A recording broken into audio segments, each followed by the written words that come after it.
A special thank you to each of our subscribers who make this channel possible. Here's today's story. In the wake of President-elect Donald Trump's recent election victory, discussions surrounding his proposed higher taxes on imports are heating up in Congress and among corporate leaders across the United States. Trump's transition team has reportedly engaged in conversations with Representative Jason Smith, the Republican chairman of the House Ways and Means Committee, regarding the potential inclusion of tariffs in a major tax package that Congress will be addressing next year. This comes as the expiration of some of the tax cuts enacted in 2017 looms. According to reports, these discussions are focused on using tariffs as a means to offset other tax cuts that Republicans aim to implement, though the feasibility of such a trade-off under the House's rules remains uncertain.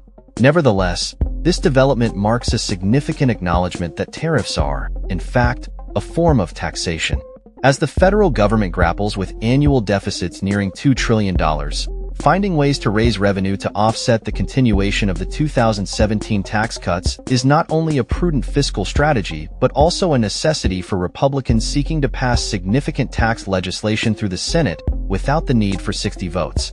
This is especially pertinent given the reconciliation process, which permits certain issues to bypass the filibuster if they are deemed revenue neutral. During his campaign, Trump repeatedly pledged to utilize tariffs to balance various tax changes, including proposals to exempt tipped income and Social Security transfers from income tax. He even suggested the radical idea of replacing the income tax entirely with tariffs, which many experts view as impractical. Nevertheless, the signals emanating from Congress indicate that Trump's plans for increased tariffs are being taken seriously by lawmakers and American businesses alike. Recent reports highlight how companies are already preparing for potential price increases as a result of Trump's election. Timothy Boyle, CEO of Columbia Sportswear, stated, "We're set to raise prices. We're buying stuff today for delivery next fall. So we're just going to deal with it, and we'll just raise the prices." This sentiment is echoed by clothing and shoe retailers who are hurriedly stocking up on imports ahead of January, anticipating that Trump may leverage his executive authority to impose higher tariffs unilaterally. Whether these tariffs are enacted through Congress or via executive action, the ultimate burden will fall on American consumers. A new analysis from the National Retail Federation estimates that Trump's proposed tariffs could diminish American consumers' spending power by a staggering $46 billion to $78 billion annually. While these estimates hinge on various factors that will only become clear once official legislation or executive orders are released, economists largely agree that higher tariffs will negatively impact American consumers, raising the question of just how severe that impact will be. The procedural route of passing tariffs through Congress could lend them greater legitimacy than if they were imposed solely through executive action. This approach has its pros and cons.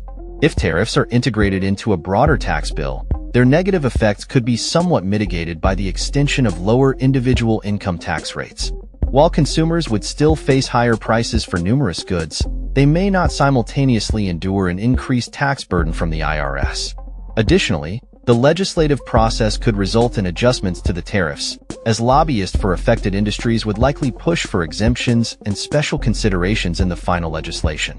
However, this also presents a downside. Any preferential treatment granted to certain industries could lead to a disproportionately heavier tariff burden on businesses with less political clout in Washington. Moreover, tariffs enacted through legislation would be more challenging to repeal, as the next president would not have the unilateral power to eliminate them, although this may not be a concern given the Biden administration's approach.